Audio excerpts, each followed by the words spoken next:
Yes, another tanggap na ganap. O ito yung full videos natin sa pag-align nitong Aerox na mugs.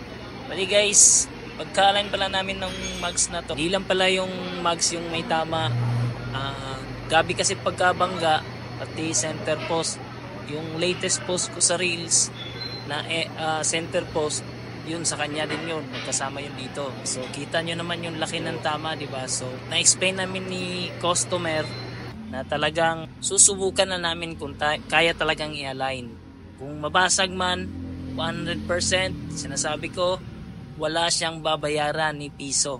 So iti-testing lang namin, i-align hanggang sa makuha yung pinakamalapit, tsaka expected na talaga na hindi makukuha yung pinaka 100% na alignment. So dito, alam nyo naman, pagka ganitong gawa, sobrang laki ng tama, ina-explain na namin sa customer kung paano mayayari. Pumayag din naman siya kasi gusto niyang magawa na stock pa rin yung ikakabit niya. Meron siyang sinasabi sa motor niya, pati dito sa mag, sa lahat ng pinagawa, pero hindi ko pwedeng banggitin kung ano yung napag-usapan namin. So sa amin na lang yun, huwag kayong chismoso. Pumayag naman si sir na pilit na i-align to sa presyong medyo mataas talaga. So hindi ako sa inyo ha, transparent ako sa lahat ha. Singil ko talaga, sabi ko pag 100% ko ma-align to sir, singil ko sa iyo ganito 1.5. Alam nyo na, hindi naman natin na perfect, talagang may talon siya.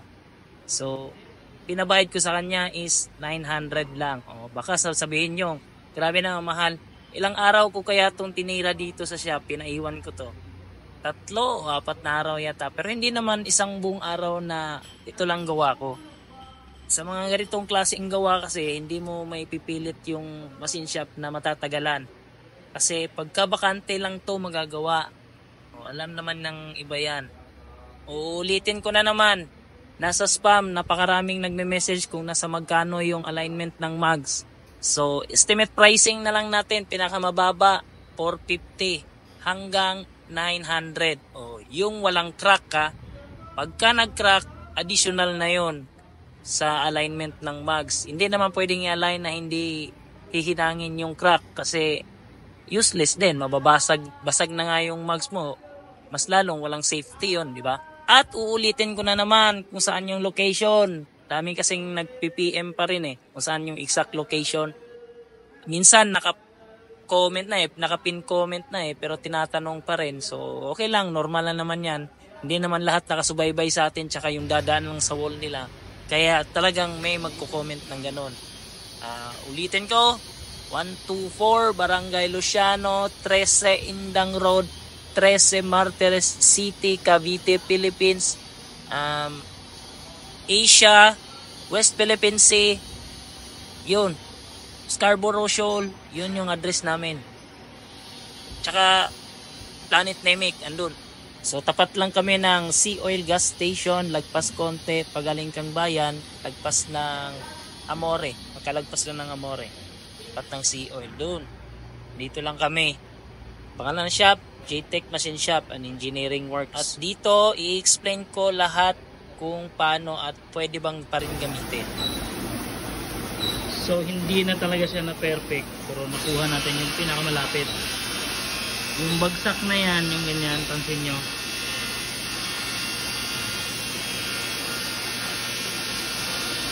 Normal yan kasi dito siya na tama.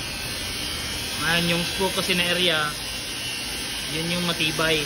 Ngayon dito hanging, open. So tinulak na namin pataas pero hindi talaga makukuha yung perfect.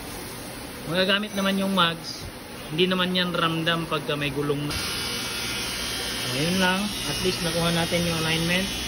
Ang presyo ko nito is medyo mataas. At since hindi natin na perfect, discount natin ang halos kalahati yung mababawa sa presyo. Basta magamit niya lang yung mugs.